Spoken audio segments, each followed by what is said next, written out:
আমাদের সাথে উপস্থিত আছেন আমাদের অসীম দা।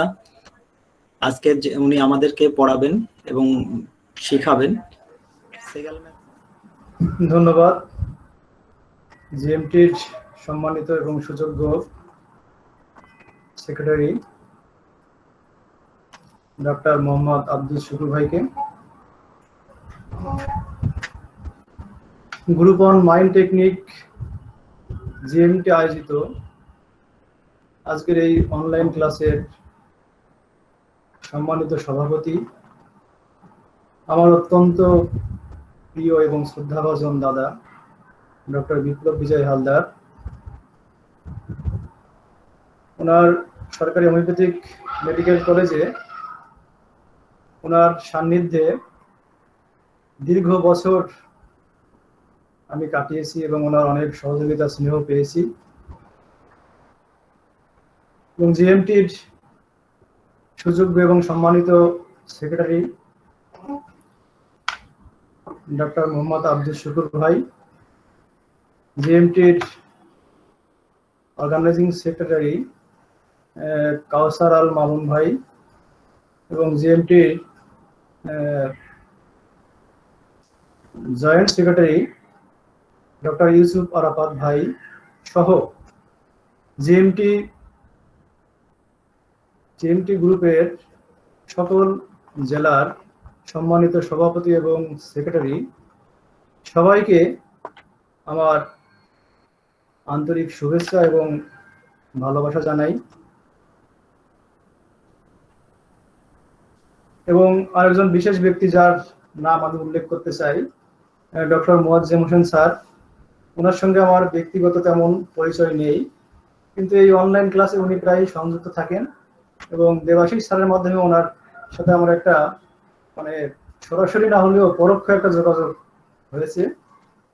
ওনাকে অশেষ কৃতজ্ঞতা এবং ধন্যবাদ জানাই এই কারণে যে উনি আমাদের বাংলা ভাষাভাষী ডাক্তারদের জন্য আরো এই সিরিজের যে বইগুলো রয়েছে ইংলিশে, ওটার বঙ্গানুবাদ করে আমাদেরকে অনেক সহজ করে দিয়েছেন এই সিস্টেমে ঢোকার।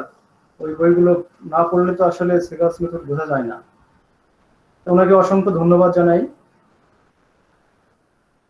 এবং আজকে এই ক্লাস শুরু করার আগে আমি পরম শ্রদ্ধা করে এবং শ্রদ্ধা সহ কৃতজ্ঞতা জ্ঞাপন করছি আমার এই সেগাল সিস্টেমের মহান দুজন শিক্ষাগুরু, আমার পরম শ্রদ্ধাভাজন ডক্টর এসকে ওয়ালি স্যারকে এবং শ্রদ্ধাভাজন ডক্টর দেবাশিস রানা স্যারকে আমার পরম কৃতজ্ঞতা প্রকাশ করছি। আমার অনেক সৌভাগ্য যে ওনাদের মতো মহান চিকিৎসকের একেবারেই ঘনিষ্ঠ সান্নিধ্যে থেকে আমার এই সেগাস মেথডটা শেখার সুযোগ হয়েছে এবং আজও যে প্রক্রিয়াটা চলমান রয়েছে। আমি বিএসএমএস পাস করার পরেই আসলে ডক্টর রানা স্যার যেটা বললেন যে ক্লাসিক্যাল মেথডে অন্তত 10 বছরের একটা অভিজ্ঞতা নিয়ে আসতে হয় সেগাস মেথডে, কিন্তু আমার সে সুযোগ হয়নি। কিন্তু বিএসএমএস পড়া অবস্থায় তো ক্লাসিক্যাল হোমিওপ্যাথিটা আমি পড়েছি।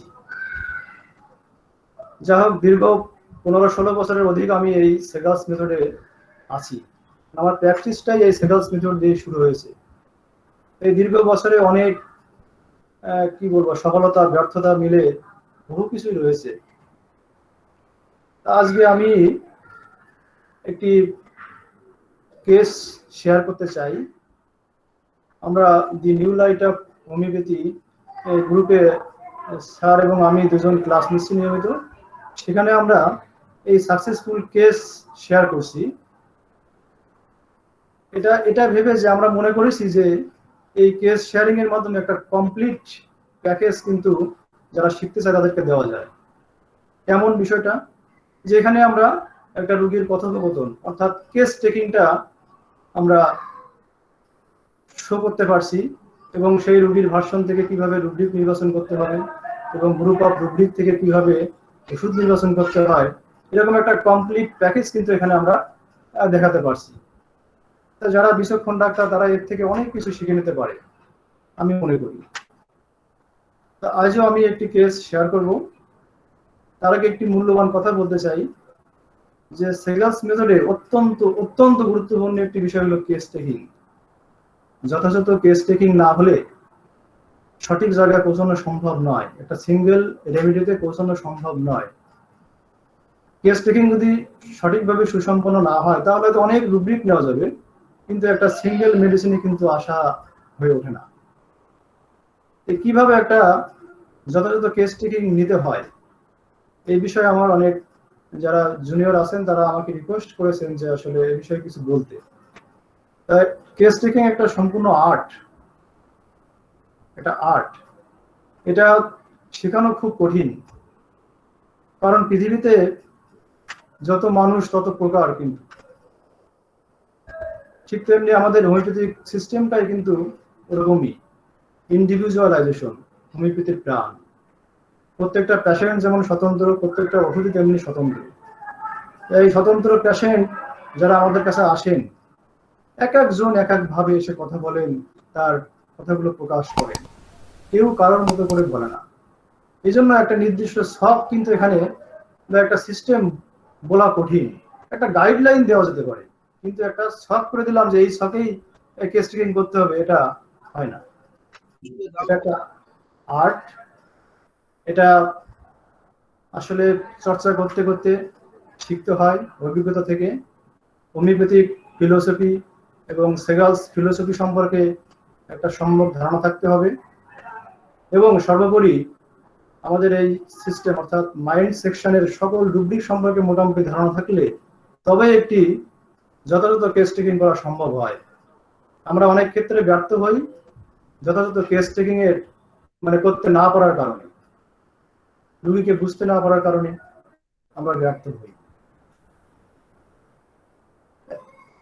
একটা একটা পেশেন্ট আমাদের কাছে আসে এক এক ভাবে। যেমন আমরা লক্ষ্য করি যে কোনো কোনো পেশেন্ট চেম্বারে ঢুকেই চেয়ারটা টেনে নিয়ে বসে পড়ছে, বসে তার ইনভেস্টিগেশন রিপোর্টগুলো সামনে দিয়ে বলছে, এই যে দেখেন আমার সমস্যা এই, এগুলো দেখলে বুঝতে পারবেন। সাবলীল ভাবে, কোনো জড়তা নেই, ভয় নেই। আবার কেউ কেউ খুব লাউড ভয়েসে এসে ঢুকে পড়ছে, কোনো রেসপেক্ট করার বালাই নাই। আবার কোনো কোনো পেশেন্ট দেখা যায় কি যে খুব লাজুক, জড়তা নিয়ে চেয়ারে বসতেই পারছে না, বসতে বললে তখন বসছে। এরকম প্রত্যেকটা পেশেন্ট তো স্বতন্ত্র, এক একজন এক এক ভাবে আসে। এখন এই বিষয়গুলো খুবই গুরুত্বপূর্ণ, অবজারভেশনটা। অনেকেই আমাদের কাছে অনেক কেস দেন লিখিত, মৌখিক, যে এরকম পেশেন্ট বলেছে কি ওষুধটা হতে পারে, কিন্তু আসলে এভাবে কেস সমাধান করলে ভুল হওয়ার সম্ভাবনাই বেশি। কারণ ওই একই কথা যখন একজন ডক্টর তার উপস্থিতিতে তিনি শুনবেন, তখন কিন্তু তার ভিতরে একটা একটা পেশেন্ট সম্পর্কে একটা ফিলিং তৈরি হয়, পেশেন্টকে বোঝার একটা ফিলিং তৈরি হয়। সেটা কিন্তু এইভাবে সম্ভব হয় না। ওই শুধু ওই কি কি কথা বললো সেখান থেকে আমরা কিছু রুব্রিক নিলাম, কিন্তু সেই স্টেট, তার সেই ফিলিং, তার অবজারভেশন, এগুলো তো কিছু এখানে অ্যাবসেন্ট থাকে। এই জন্য এই যে অবজারভেশন যে ব্যাপারটা, এটা খুব ভীষণ দরকার। এখানে একজন কিন অবজারভার বুঝতে পারেন পেশেন্টের, যে একটা পেশেন্ট কিভাবে কথা বলছে, তার মুখটা কি বিষাদিত, সে কি হাস্যচ্ছল, কিভাবে কথা বলছে, তার ফেস দেখে আমরা অনেক কিছু বুঝতে পারি। এরকম তার জেস্চার, পোস্টার, মাথা নেড়ে কথা বলছে, কেউ উচ্চের স্বরে কথা বলছে, কেউ লো ভয়েসে কথা বলছে, এই সব বিষয়গুলো কিন্তু আমাদের কিছু রুব্রিক রয়েছে। কেউ হয়তো তার চেয়ারের উপর পা উঠাই দিয়ে বসে আছে, ইনডিফারেন্স পার্সোনাল অ্যাপিয়ারেন্স টু। তারপর লো ভয়েসে কথা বলছে, সফট ভয়েসে কথা বলছে, লাউড ভয়েসে কথা বলছে, এই সবগুলো কিন্তু লক্ষণীয় বিষয়। এই জন্য এই অবজারভেশনটা খুব গুরুত্বপূর্ণ। তারপরে পেশেন্ট যখন আসে, আমরা সাধারণত পেশেন্টকে বলার সুযোগ দিতে হবে। সে এসে কিন্তু কিছু কথা বলতে চাইবে, আমরা অত্যন্ত মনোযোগ সহকারে সেগুলো শুনবো, আমরা কিন্তু বাধা সৃষ্টি করবো না। পেশেন্ট তার কথা বলা শুরু করলো, এখন আমি যদি বলি আপনি একটু একটু থামেন, আপনার নামটা বলেন, বয়স কত, কি করেন, যেটা আমরা কেস রেকর্ডে লিখে থাকি। পেশেন্ট কিন্তু প্রথমে এসে বলতে চাইলে তার সমস্যার কথা, আমি তাকে আটকে দিলাম, তার স্বতঃস্ফূর্ত প্রকাশ কিন্তু ওখানে হারিয়ে গেল, সে আর ঠিকঠাক বলতে পারবে না। এই জন্য পেশেন্টকে কথা বলার সুযোগ দিতে হবে। পেশেন্ট অনেক কথা বলবে এবং সেখান থেকেই সে কিন্তু উইন্ডো বা এন্ট্রি পয়েন্ট ক্রিয়েট করে যাবে। আমাদের সেই উইন্ডো দিয়েই পেশেন্টের মধ্যে প্রবেশ করতে হবে, তাহলে তাকে সঠিকভাবে আবিষ্কার করা সম্ভব এবং তাকে বোঝা সম্ভব। কেস টেকিং এর বিষয়টা এটাই যে আসলে শেখানো কঠিন, কিন্তু প্রথমে আসলে আমরা পেশেন্টকে কথা বলার সুযোগ দেব, সে তার সব কথা বলবে, তারপরে আমরা সেই পয়েন্ট যেগুলো দিয়ে যাবে, উইন্ডো দিয়ে যাবে, সেখান থেকে আমরা তাকে কোশ্চেন করবো।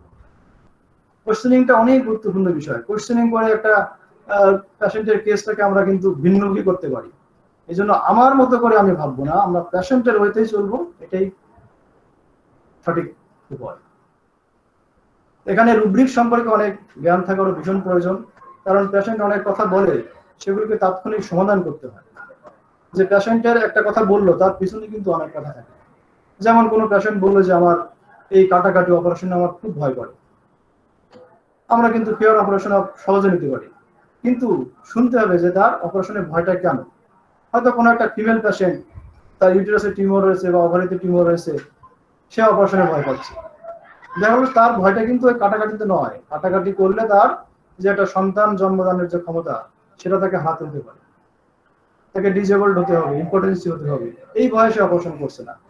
তাহলে আমরা যদি ওই ফিয়ার অফ অপারেশন নেই, তাহলে কিন্তু ভুল হয়ে গেল। আসলে তার ভয়টা হলো ফিয়ার অফ ডিজেবলড বা ফিয়ার ইম্পর্টেন্সি, এই বিষয়গুলো। এরকম প্রত্যেকটা কথার পিছনে কথা রয়েছে। যেমন অনেক পেশেন্ট বলে, হয়তো বলছে যে না আমার কোনো চিন্তা ভাবনা নাই, কিন্তু একজন কিন অবজারভার, যিনি একজন বিচক্ষণ ডক্টর, তার দৃষ্টি কিন্তু এড়াবে না। হয়তো ওই বলছে যে আমার কোনো চিন্তা নাই, কিন্তু তার পিছনেও অনেক চিন্তা রয়েছে। টেকনিক্যালি রোগীর ভিতরে প্রবেশ করে সেই চিন্তাগুলোকে বের করে আনতে হবে। যেমন আমাদের রুব্রিক আছে না, হাইড দ্য ট্রু ফিলিংস। এই পেশেন্ট এসে কিন্তু সে সবকিছু বলবে, সে তার চিন্তার কথা বলবে না, বলবে যে না আমার কোনো চিন্তা ভাবনা নাই। তার ট্রু ফিলিংসটাকে সে হাইড করবে।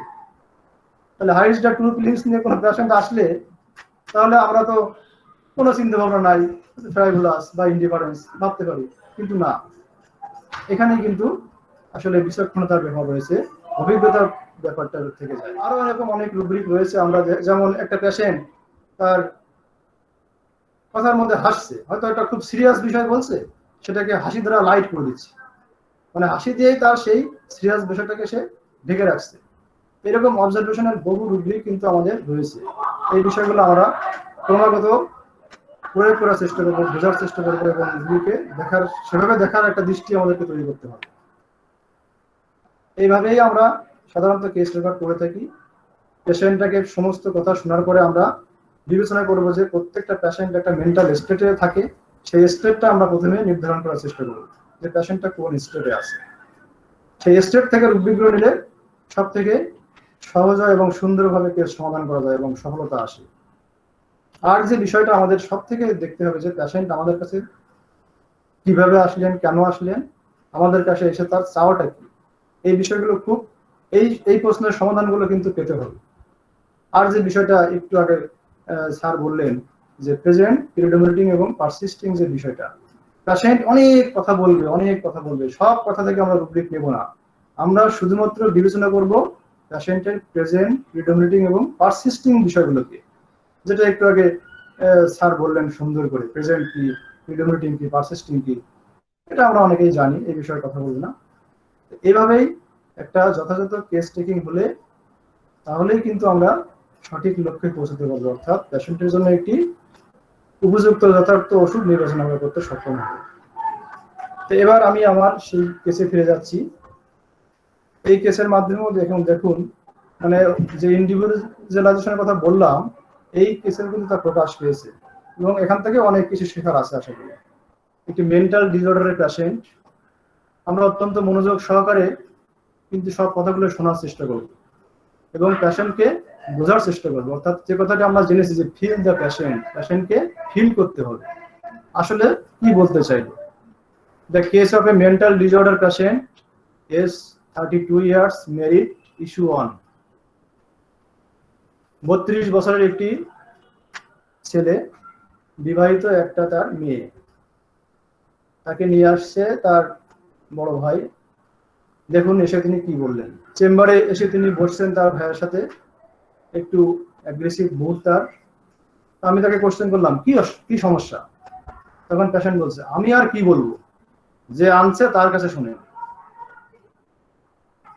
ডক্টর আপনি একটু বলেন সমস্যা আর কি, গা গতরে ব্যথা, সারা গায়ে ব্যথা, আর কিছু। নেশাটা একটু বেশি করা লাগে, এই আর কি। দেখুন, অত্যন্ত মনোযোগ সহকারে শুনবেন তার বলার মানে মুডটা কি। তাকে শোনা হয়েছে যে কি সমস্যা, আমি আর কি বলবো, যে আনছে তার কাছে শুনেন। সমস্যা আর কি, গা গতরে ব্যথা, সারা গায়ে ব্যথা, নেশাটা একটু বেশি করা লাগে, এই আর কি। আর কিছু, আর কোনো সমস্যা নেই। তখন পেশেন্টের অ্যাটেন্ডেন্স অর্থাৎ পেশেন্টের বড় ভাই উনি বলছেন, ও আমার ছোট ভাই, ওর আসলে মাথার সমস্যা। অ্যালোপ্যাথিক ডাক্তার সালামির সাহেবকে দেখানো হয়েছে, দীর্ঘদিন ওনার ওষুধ খাওয়ানো হচ্ছে কিন্তু ভালো হচ্ছে না। ওষুধ খাওয়া অবস্থায় একটু কন্ট্রোলে থাকে, মাঝখানে একটু ভালো ছিল, বিয়ে দিলাম, একটা মেয়েও হয়েছে। গত 6 মাস আবার খুব খারাপ অবস্থা, মারামারি খুব বেড়ে গেছে, ওর বউ আর মার খেয়ে পারছে না। তখন পেশেন্ট বলছে, তুমি থামো, কি যাতা করছো, ওসব বাদ দাও, তোমার আর কিছু করার থাকলে কও। মানে পেশেন্টটা গ্রামের, এই জন্য একটু গ্রামীণ কথ্য ভাষা এখানে রয়েছে। যখন তার ভাই বলছে, তখন পেশেন্ট বলছে, তুমি থামো, কি যাতা করছো, ওসব বাদ দাও, তোমার আর কিছু করার থাকলে কও, আর কিছু করার থাকলে কও। তখন পেশেন্ট অ্যাটেন্ডেন্স বলছে, দেখছেন ওর অবস্থা, সবসময় একটা উত্তেজিত ভাব, বেশি সমস্যা মারামারি করে, সামান্যতই মানুষকে মারে, আমাদেরও মার খেতে হয়, তবে সবাইকে আবার মারে না, যারা শক্ত লোক তাদের ধারা যায় না। আমার মা আর ওর স্ত্রীকে বেশি মারে, আমি বাইরে থেকে চাকরি করি, আমার কথা একটু শুনে। মানে সে আবার সবাইকে মারধর করছে না, যারা একটু নরম দুর্বল তাদের প্রতি তার অত্যাচার বেশি, মা আর তার স্ত্রী তাকেই বেশি মারে। ইনি বাইরে থেকে চাকরি করে, এনার কথা একটু শুনে। আর কিছু, তখন পেশেন্টের ভাই বলছে, প্রচুর কথা বলে, অকথ্য ভাষা ব্যবহার করে, এলাকার লোক ওকে পাগল হিসেবে ট্রিট করে, জিনিসপত্র ভাঙচুর করে, সবাই ওকে ভয় পায়, ওর আচরণ তো ভয়ঙ্কর, কোন সময় কি করে তার কোনো ঠিক নেই। আবার অন্যের কথা আচরণ এগুলো নকল করতে পারে, কে কিভাবে কথা বলে হাঁটে এসব আবার করে দেখায়। তখন পেশেন্ট বলছে, তুমি বাড়ি থাও না, এসব খোঁজ তোমার কে দেয়, আমারে কি মনে করো আমি কি পাগল, বাড়ি যায় তারপর দেখবানি। তুমি তো বাড়ি থাও না, এসব খোঁজ তোমার কে দেয়, আমারে কি মনে করো আমি কি পাগল, বাড়ি যাই তারপরে দেখবানি।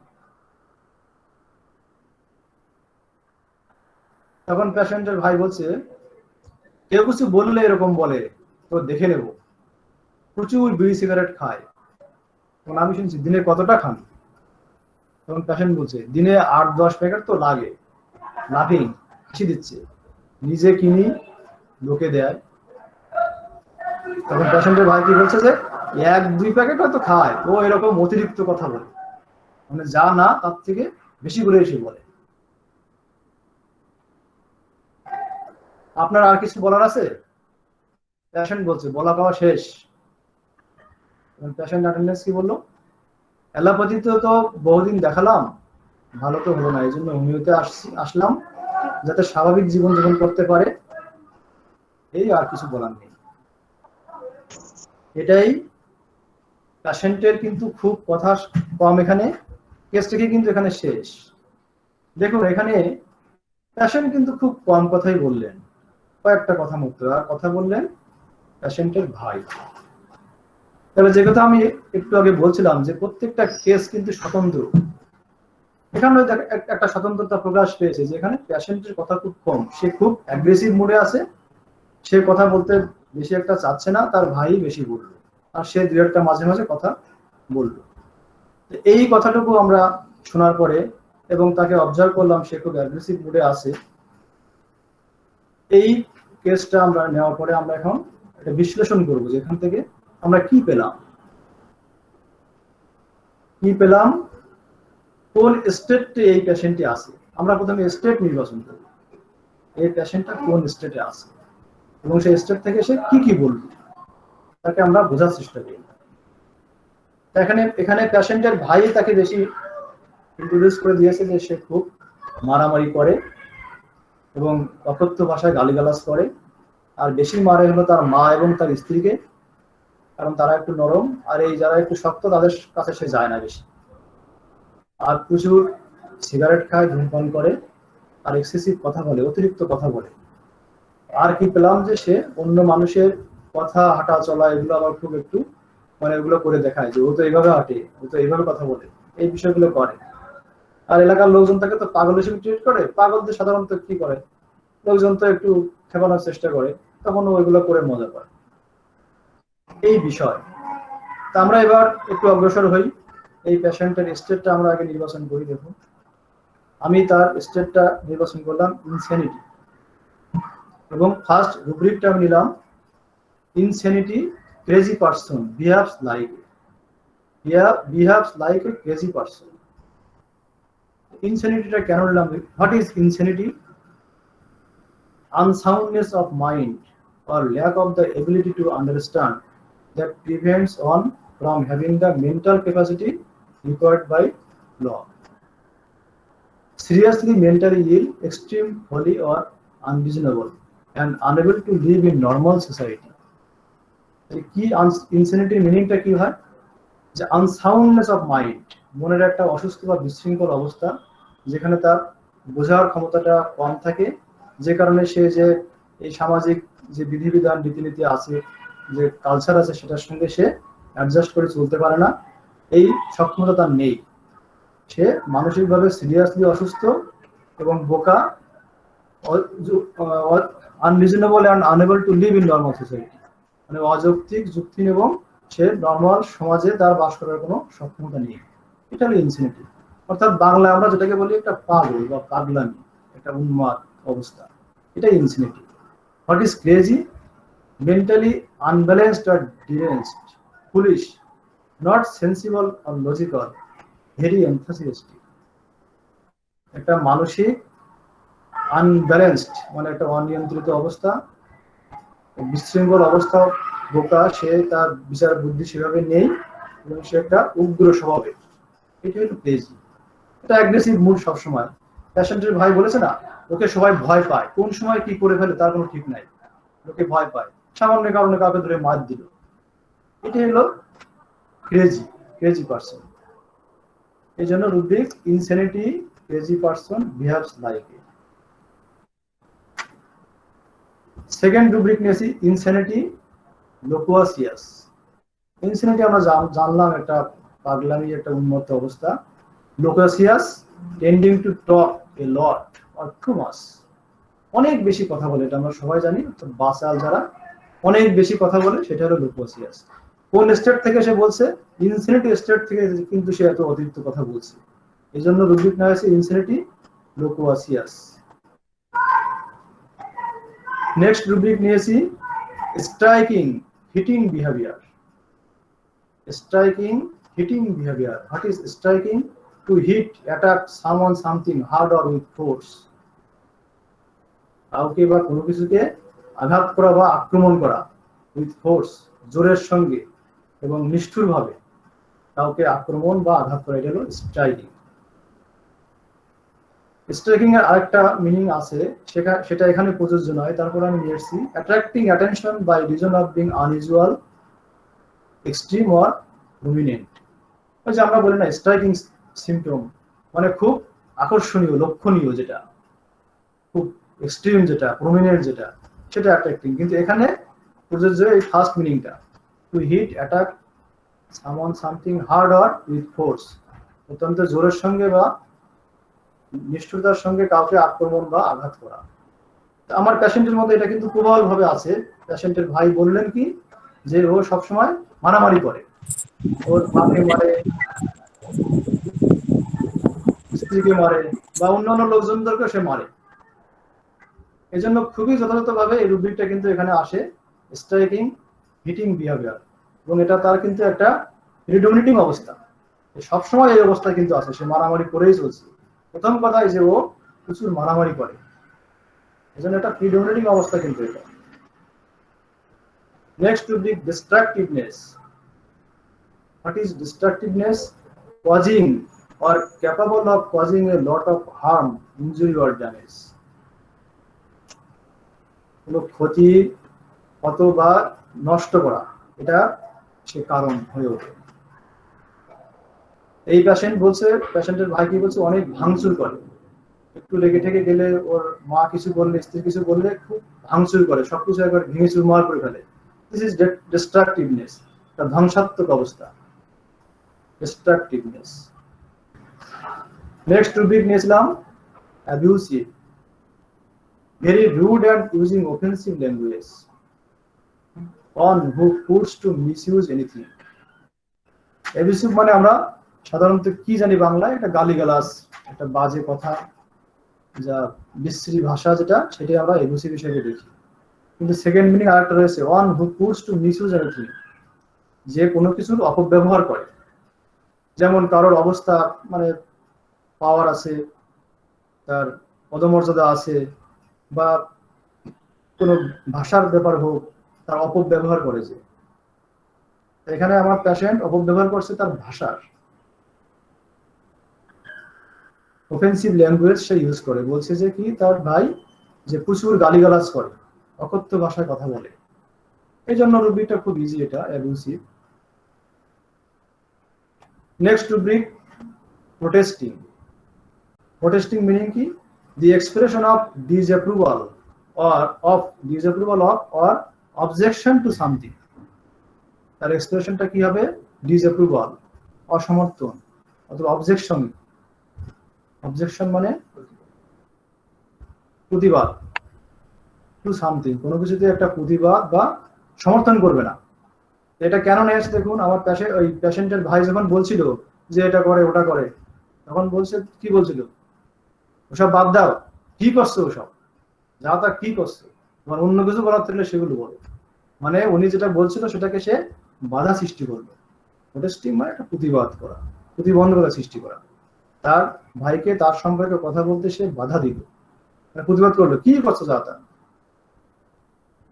এই জন্য রুব্রিকটা হলো protesting. Next rubric threatening. What is threatening? Having a hostile or deliberately frightening quality or manner, tending or intending to menace.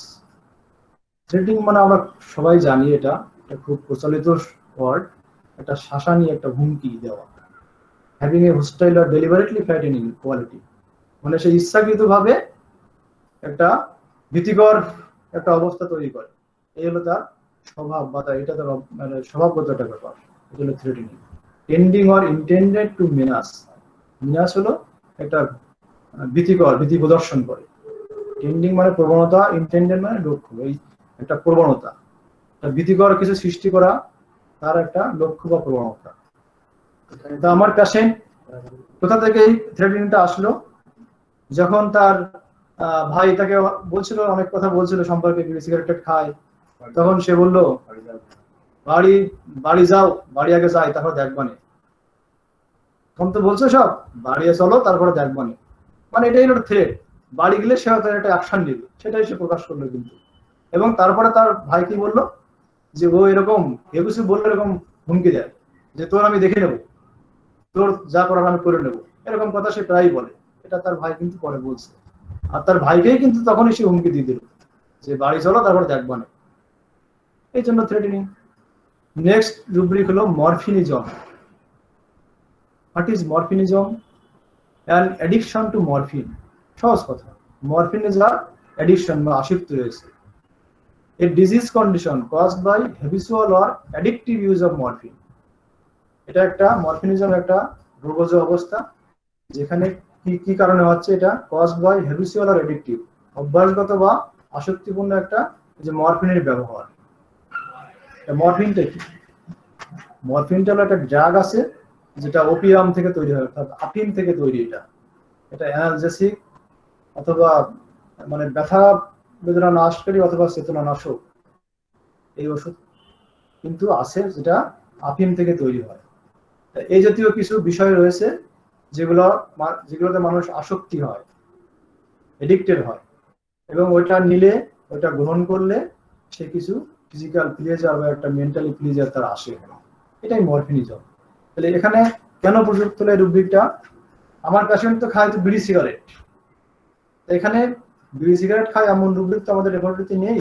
এই জন্য আমাদের তো মেটাফরিক্যালি একটু ভাবতে হয়, অর্থাৎ যে জিনিসটা আসক্তিপূর্ণ কোনো বস্তু গ্রহণ করছে এখানে, যা তাকে নেশায় পরিণত করছে। দিনে 3-4 প্যাকেট বিড়ি সিগারেট খাওয়া তো কম কথা না, 3-4 প্যাকেট বিড়িতে অনেকগুলো থাকে, কিন্তু একটু পরে পরে খাওয়া লাগে 3-4 প্যাকেট শেষ করতে গেলে। এটা তার একটা এডিকশন হচ্ছে, এটা আসক্তি হচ্ছে, এটা নেশায় পরিণত হয়েছে তার। এই জন্য এখানে খুব যুক্তিপূর্ণ ভাবে এই রুব্রিকটা মেটাফরিক্যালি আনা যায়, মরফিনিজম। এর পাশাপাশি কিন্তু আরেকটা রুব্রিক আমাদের রেপার্টরিতে রয়েছে, অ্যালকোহলিজম। একেবারেই সিমিলার। অ্যালকোহলিজমও কিন্তু ওরকম একটা আসক্তি, একটা অ্যাডিকশন, মানে কোনো কিছু ওরকম আসক্তিতে নেশাগ্রস্ত অবস্থায় বারবার গ্রহণ করে যেটা, সেটাও কিন্তু অ্যালকোহলিজম। কিন্তু এখানে একটা সূক্ষ্ম ডিফারেন্স রয়েছে কি, অ্যালকোহলিজমটা একটা লিকুইড, যে লিকুইড সাবস্টান্স যেমন মদ বা এরকম বহু জাতীয় সাবস্টান্স আছে, অনেকে অ্যালকোহল খায় সরাসরি। এই বিষয়গুলো যখন লিকুইড সাবস্টান্স যখন খাবে বা আসক্তি হবে বা নেশাগ্রস্ত হবে, তখন আমরা অ্যালকোহলিজম রুব্রিকটাকে ভাবতে পারি। আর যেহেতু এখানে বিড়ি সিগারেট এটা একটা সাবস্টান্স, নট লিকুইড, এটা সলিড, যে কারণে এখানে মরফিনিজমটা বেশি যুক্তিপূর্ণ। নেক্সট রুব্রিক নিয়েছি স্পিচ এক্সট্রাভ্যাগান্ট। এক্সট্রাভ্যাগান্ট স্পিচ, স্পিচ মানে আমরা জানি কথাবার্তা বলা। এক্সট্রাভ্যাগান্ট, exceeding the limits of reason, lacking in moderation, balance and restraint। মানে এটা রিজনেবল যে লিমিট আছে সেটাকে এক্সিড করে যায়, অতিক্রম করে যায়। ল্যাকিং ইন মডারেশন, সংযমের অভাব। ব্যালেন্স মানে নিয়ন্ত্রণ অথবা একটা সংযমের যে বিষয়গুলো রয়েছে এটা অভাব। অর্থাৎ কোনো কিছুর আমরা যেমন এক্সট্রাভ্যাগেন্স শব্দটা কিন্তু আমরা বেশ পরিচিত, ফিয়ার এক্সট্রাভ্যাগেন্স অফ। এক্সট্রাভ্যাগেন্স মিনিং আমরা খুব এক বাক্যে আমরা বলেছি এক্সেস অফ এনিথিং, কোনো কিছুর অতিরিক্ত কি হতে পারে, কোনো ব্যয় হতে পারে, কোনো খাদ্য খাবার অতিরিক্ত হতে পারে, সময় বেশি হতে পারে, মানে অপব্যয়, যেটা অতিরিক্ত কোনো কিছু, সময় হতে পারে, অর্থ ব্যয় হতে পারে, এরকম অনেক কিছু হতে পারে। যা কিছু অতিরিক্ত সেটাকে আমরা এক্সট্রাভ্যাগেন্স হিসেবে কম্পেয়ার করি। তাহলে এখানে সে তার এক্সট্রাভ্যাগেন্টও একই, এক্সট্রাভ্যাগেন্স থেকে এক্সট্রাভ্যাগেন্ট আসছে, একই ব্যাপার। লিমিট ক্রস করে যাওয়া, তার সংযমের অভাব, তার নিয়ন্ত্রণের অভাব, এগুলো কিন্তু রয়েছে এক্সট্রাভ্যাগেন্টের মধ্যে। এই কথাটা, এই রুব্রিকটা কেন আসলো, প্যাশেন্টের কোন কথা থেকে এটা আসলো? প্যাশেন্টের ভাই বলেছে কি, যে এরকম যেমন বলছে যে ওই 8-10 প্যাকেট সিগারেট খেয়ে ফেলি পার ডে, এটা সে এক্সট্রাভ্যাগেন্স বলেছে। আসলে সে 8-10 প্যাকেট খায় না, খায় 2-3 প্যাকেট খায়, তার ভাই বললো।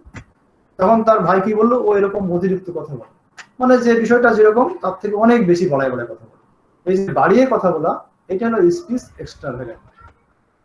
আমরা অনেক সময় অনেক রোগীদের মধ্যে পাই যে সে তার যে সমস্যা নিয়ে আসলো, হয়তো অল্প একটু সমস্যা, বললো যে এই বিশাল ব্যাপার, এত ব্যথা এ আর সহ্য করা যায় না, অতিরিক্ত করে কথা বলে, সেখানে কিন্তু স্পিচ এক্সট্রাভ্যাগেন্ট এই রোগীটা আসতে পারে। অনেক রোগী এরকম বলে না, অতিরিক্ত করে বলে যে মাথাটা কি যে গরম, এত গরম, ডাক্তারবাবু কি বলবো, এখানে যদি হাড়ি উঠে যাওয়া হয় তাহলে ভাত রান্না হয়ে যাবে। আসলে কি এটা সম্ভব? This is extravagant talk, extravagant speech, extravagant expressions.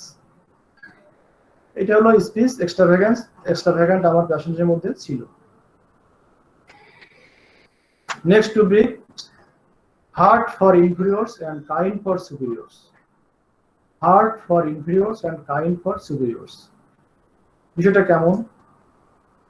প্যাশেন্টের দাদা বললেন কি, যে ও যারা একটু মানে শক্ত সামর্থ্য মানুষ তাদের ধারে কাছেও যায় না, যারা নরম, যেমন তার মা, তার স্ত্রী, তাদের উপরেই তার কিন্তু এই অত্যাচারটা চলে, এই যে মারামারি কাটাকাটি। যারা শক্ত সামর্থ্য মানুষ তাদের পাশে সে এটা যেতে পারে না। তাহলে কি হচ্ছে, হার্ট ফর ইনফিরিয়র্স, সে তার থেকে যারা শক্তিতে অবস্থানগত ভাবে দুর্বল তাদের প্রতি সে হার্ট, নিষ্ঠুর। অ্যান্ড কাইন্ড ফর সুপিরিয়র, যারা তার থেকে ঊর্ধ্বতন, শক্তিতে হোক, অবস্থানগত দিক থেকে হোক, তাদের প্রতি সে খুব শান্ত, তাদের প্রতি শান্ত, সেখানে সে তার জোর খাটায় না। এটাই রুব্রিক হলো hard for inferiors and kind for superiors. Next rubric imitation mimicry. What is imitation? Act of copying somebody something. মানে খুব সহজ কথা হলো অনুকরণ করা বা নকল করা। পেশেন্টের ভাই কি বললো যে অন্যান্য মানুষ কে কিভাবে হাঁটে, কে কিভাবে কথা বলে, সেই বিষয়গুলো ও আবার খুব দেখে শুনে এগুলো আবার দেখায় যে ও তো এইভাবে কথা বলে, এইভাবে হাঁটে, এই বিষয়গুলো কিন্তু সে আবার আদর্শে আছে। দিস ইজ ইমিটেশন মিমিক্রি, সেগুলো করে দেখায়, এটা হলো ইমিটেশন মিমিক্রি। এই রুব্রিক গুলোর সহযোগিতায় এটা গ্রুপ অফ রুব্রিক্স আমরা পেলাম। এই রুব্রিক্স গুলো আমরা রেপার্টাইজেশন করলে আমরা একটা ওষুধে সহজেই পৌঁছে দেব, একটা সিঙ্গেল মেডিসিনে, সিঙ্গেল রেমেডিতে পৌঁছানো সম্ভব হয়েছে। The medicine is Lachesis and potency is 30. Lachesis 30 এই রোগীতে প্রযুক্ত হয়েছিল এবং 1 মাসের জন্য তাকে মানে 3টা ডোজ তো দেওয়া হয় আর পরে প্লাসিবো দিয়ে তাকে ছেড়ে দেওয়া হলো। 1 মাস পরে রেজাল্টটা অভাবনীয়। তার যে সারা শরীরে যে ব্যথার কথা বলেছিল পেশেন্ট, ওই ব্যথার কথা কিছু নাই, আর মারামারি তার একেবারে কমে গেছে। সে এখন তার মাকে আর ওই স্ত্রীকে অত বেশি মারামারি করছে না, কিন্তু ওই একটু এদিক সেদিক হলে এখনো সে পুরোপুরি সুস্থ হয়নি, তবে অন্তত 70% সে সুস্থ, এটা বলা যায়। 1 মাসের ব্যবধানে দেখুন একটা মেন্টাল ডিসঅর্ডারের পেশেন্ট, এটা পাগল বলা যায়। যে আমাদের এখানে যে ডাক্তারের কথা বলা হয়েছে সালেমির হোসেন, উনি একজন বেশ নাম করা একজন নিউরোলজিস্ট এবং এই ধরনের রোগী তিনি দেখেন, পাগল, উন্মাদ, এই ধরনের রোগী ট্রিটমেন্ট করেন। যথেষ্ট সুনাম ওনার রয়েছে, এই বিভাগেই তার একটা সুনাম রয়েছে। ওনার চিকিৎসা থাকলে কি হয়েছিল যে ওই ওষুধ খালে একটু কন্ট্রোলে থাকে, কিন্তু ওষুধটা যখন বাদ দেয় তখন আবার সে খুবই খারাপ অবস্থা হয়। আর এই 5-6 মাস ধরে ওনার ওষুধে তেমন আর কন্ট্রোল সেভাবে হচ্ছে না, এই মারামারি এগুলো চলছে। এরকম একটা পেশেন্টের দেখুন লেকেসিস 30 কি অভাবনীয় একটা রেজাল্ট তাকে এনে দিল। এটা সেগালস মেথডের একটা বিউটি বলা যায়। এখন এই বিষয় নিয়ে দেখুন, এই যে এক গ্রুপ অফ রুব্রিক্স থেকে এই ল্যাকেসিস আসলো, এখানেও কিন্তু একটা ল্যাকেসিসের চিত্র তৈরি হলো কিনা, একটা জার্নি না, এটাও তো একটা জার্নি। তাহলে আমরা প্রায়ই কিন্তু একটা বিষয়ের বিরোধিতা করি, খুব ভীষণভাবে বিরোধিতা করছি, সেটা হলো মেডিসিনের যে জার্নি। আমরা প্রায়ই বলি এটা গ্যাপ পিকচার, এটার বিরুদ্ধে কিন্তু আমরা কথা বলি। দেখুন কেন বলি, ল্যাকেসিসকে সে ক্লাসিক্যালি হোক বা যে শিক্ষকই এই ল্যাকেসিসের একটা গ্যাপ পিকচার তৈরি করুক না কেন, আমি বলতে পারি যে এরকম একটা চিত্র কিন্তু কেউ তৈরি করতে পারবে না। আমার কাছে তো পেশেন্ট এই সিমটম নিয়ে এসে এই ল্যাকেসিসকে প্রকাশ করলো এবং সেই ল্যাকেসিস করে গেছে অনেক তার ভালো ফল এনে। তাহলে আমরা যখন একটা মেডিসিনের ড্রাগ পিকচার তৈরি করছি তখন কি করছি, একটা আংশিক কিছু রুব্রিকের একটা অবস্থা নিয়ে, যে আমরা জানি যে এই ল্যাকেসিস মানে এইগুলো যেগুলো বেশি বেশি আছে, তো guiding symptom, regular symptom, characteristic symptom, এগুলো দিয়ে আমরা একটা চিত্র তৈরি করছি। কিন্তু এই চিত্র করলে সেই চিত্র নিয়েই যে আমার কাছে আসবে তেমন কিন্তু না। ল্যাকেসিসের শত শত হাজার হাজার চিত্র কিন্তু হতে পারে। এরকম কোন রুব্রিকটা নিয়ে চিত্র তৈরি হবে এটা কিন্তু অনুমান করা যায় না। তাহলে একটা মেডিসিনকে আমরা কখনোই এরকম ভাবে একটা পিকচার তৈরি করতে পারি না, করলে কি হবে, ভুল হবে। ঠিক আছে, একটা আমি বলতে পারি যে এটা আংশিক একটা চিত্র তৈরি করলাম, যেমন এটা একটা ল্যাকেসিসের একটা ডার্ক পিকচার তৈরি করলাম, কিন্তু এটাই কিন্তু সব নয়। যারা শিক্ষক আছেন তাদের কাছে আমার বিনীত অনুরোধ, আপনারা এই বিষয়গুলো একটু বিবেচনা করবেন, একটু ভেবে দেখবেন। যে আমি যদি বলি যে এটাই ল্যাকেসিসের একটা চিত্র, এটা হলেই ল্যাকেসিস, এটা অ্যাবসলিউটলি রং। কোনোভাবে সেটাকে সমর্থন করা যায় না, এটা হয়ও না কখনো। এই জন্য আমরা এটা বিরোধিতা করি, কারণ আমরা দীর্ঘ বছর ধরে প্র্যাকটিস করছি। আমরা কখনোই ওই বিষয়গুলো যখন শুনি তখন আমরা আমাদের হাসি পাই যে কেন এটা হচ্ছে, এটা তো বেশ প্রচলিত। এভাবে কিন্তু পড়াতে গেলে খুব সুবিধা। ল্যাকেসিস পড়াচ্ছে আজকে, ল্যাকেসিসের সিমটম বহু আছে বলে গেলাম একের পর এক, গল্প করা যায়, প্রবন্ধ রচনা করা যায়, কিন্তু সেটা ল্যাকেসিসকে ছোট করা হয়ে যায়, সংকীর্ণ করা হয়ে যায়। টোটাল ল্যাকেসিসটাকে প্রকাশ করা যায় না কোনো চিত্র দিয়ে হবে। আমরা পড়লে ল্যাকেসিসের টোটাল যে রুব্রিক্স আছে সব পড়বো, তাহলে সেটা ঠিক আছে। কিন্তু আংশিকভাবে আমরা এভাবে মেডিসিন পড়বো না। আমাদের করণীয় কি, সেগালস সিস্টেমে, সেগালস মেথডে আমরা সফল হতে গেলে আমাদের কি করণীয়, আমরা রেপার্টরির প্রত্যেকটা মাইন্ড সেকশনের প্রত্যেকটা রুব্রিক, সাব রুব্রিকে আমরা পড়বো, তার অর্থ জানবো, ইনফ্লুয়েন্সিয়ালি, মেটাফরিক্যালি কিভাবে ইউজ করা যায়, এই বিষয়গুলো নিয়ে কিন্তু আমরা ভাববো। আর আরেকটা বিশেষ কথা সেটা হলো যে আমাদের রেপার্টরি কিন্তু ইনকমপ্লিট। এখানে ম্যাথমেটিক্যাল বহু সিমটম এখানে সংযুক্ত হয়নি, তাহলে আমাদের ম্যাথমেটিক্যাল পড়তে হবে এবং সেখান থেকে যে সিমটম গুলো রেপার্টরিতে যুক্ত হয়নি সেগুলোকে যুক্ত করার চেষ্টা করতে হবে। এটা কিন্তু আমরা করে থাকি, বিশেষ করে আমার শ্রদ্ধেয় স্যার ডক্টর দেবাশিস রানা, উনি কিন্তু এটা প্রায়ই করেন, মাঝে মাঝে আমাদেরকে যুক্ত করতে বলেন, দেখো এই রুব্রিক এই সিমটমটা কিন্তু নাই রেপার্টরিতে, এটা যুক্ত করে নাও। আমরা আমাদের রেপার্টরিকে কিন্তু ক্রমে সমৃদ্ধ করার চেষ্টা করছি এবং আমরা শেয়ারও করি। নতুন কিছু পেলে আমরা শেয়ার করার চেষ্টা করি, প্রাসঙ্গিকভাবে আসলে আমরা সেটা চেষ্টা করি। তাহলে এই যে মেডিসিনের ড্রাগ পিকচার এবং জার্নি বিষয়ে কিছু ভিন্নধর্মী কথা বললাম, আসলে কেউ কিছু মনে করবেন না প্লিজ, কারণ এগুলো আসলে বলা উচিত তাই বললাম। অনেকে হয়তো খারাপ ভাবতে পারে, কষ্ট পেতে পারে, কাউকে আঘাত দেওয়ার জন্য বা কষ্ট দেওয়ার জন্য কিন্তু আমি বলিনি। আমরা চাই যে সেগালস মেথডটা সঠিকভাবে একটা প্রপার ওয়েতে সবাই শিখুক, জানুক, এবং সর্বোপরি এর থেকে রুগ্ন মানব জাতি উপকৃত হোক, কষ্ট জর্জরিত রুগ্ন মানুষ তারা মুক্তি পাক, এটাই কিন্তু আমাদের উদ্দেশ্য। আমরাও সেই চেষ্টাই করি। আমরা যেটুকু শিখেছি, জানার চেষ্টা করেছি, সেগুলো আমরা এভাবে শেয়ার করার চেষ্টা করি। আজকে আমি আর কথা বাড়াবো না। যদি এই বিষয়ে কারোর কোনো প্রশ্ন থাকে তাহলে আমি চেষ্টা করবো, যদি সম্ভব পারি তাহলে আমি বলবো। হ্যাঁ, ধন্যবাদ অসীম দাকে, সুন্দর করে একটা কেস আমাদের মাঝে উপস্থাপন করেছেন। এখানে যে জিনিসটা আমাদের সবচেয়ে বেশি গুরুত্ব দেওয়া প্রয়োজন, যে জিনিসটা খুব সাবলীল ভাষায় যে প্যাশন গুলো আমাদের কাছে উপস্থাপন করলো, সেই ভাষাটাকে, সেই জিনিসটাকে নিয়ে আমরা কিন্তু রুব্রিক্স রূপান্তর করেছি। দাদা সেই জিনিসটা আমাদের কাছে উপস্থাপন করেছেন। আপনাদের কারো যদি প্রশ্ন থাকে উপস্থাপন করতে পারেন। তার আগে একটু বলতে চাই, আমাদের সাথে আরো যুক্ত আছেন সেগাল স্কুলের প্রতিনিধি, বাংলাদেশ হোমিওপ্যাথিক সেগাল স্কুলের প্রতিনিধি তোফায়েল হোসেন ভাই আমাদের সঙ্গে আছেন, মোয়াজ্জেম ভাই আছেন, আরো ডাক্তাররা আছেন। কারো কোনো প্রশ্ন থাকলে আমি পরে কথা বলবো ডাক্তার তোফায়েল হোসেন ভাইয়ের সঙ্গে। কেউ যদি কোনো প্রশ্ন থাকে বলতে পারেন, কোনো রুব্রিক্স নিয়ে বা কোনো জায়গায়। আপনি যখন এই ইয়েগুলো দেখালেন, স্লাইড গুলো দেখালেন, এত সুন্দর রুব্রিক গুলো, এত মানে সহজ। আপনারা যখন রুগী দেখেন, আর এই রুগীর সাথে কথা বলার সাথে এত সহজ রুব্রিক চলে, আমি যেখানে কোনো রুগী দেখছি, আমরা এত সহজে রুগীর কাছ থেকে রুব্রিকালা কথা বের করতে পারি না। আপনার কাছে এত সুন্দর কিভাবে হলো? আপনাকে অনেক ধন্যবাদ। আমি এই কথাটা কিন্তু প্রথমেই বলেছিলাম যে কেস টেকিং একটা আর্ট, আসলে একটা আর্ট। এটা দীর্ঘ প্রচেষ্টা এবং অভিজ্ঞতা দ্বারাই কিন্তু এটা সম্পাদিত হয়। এটা একদিনে হবে না, এটা একদিনে কখনোই হবে না।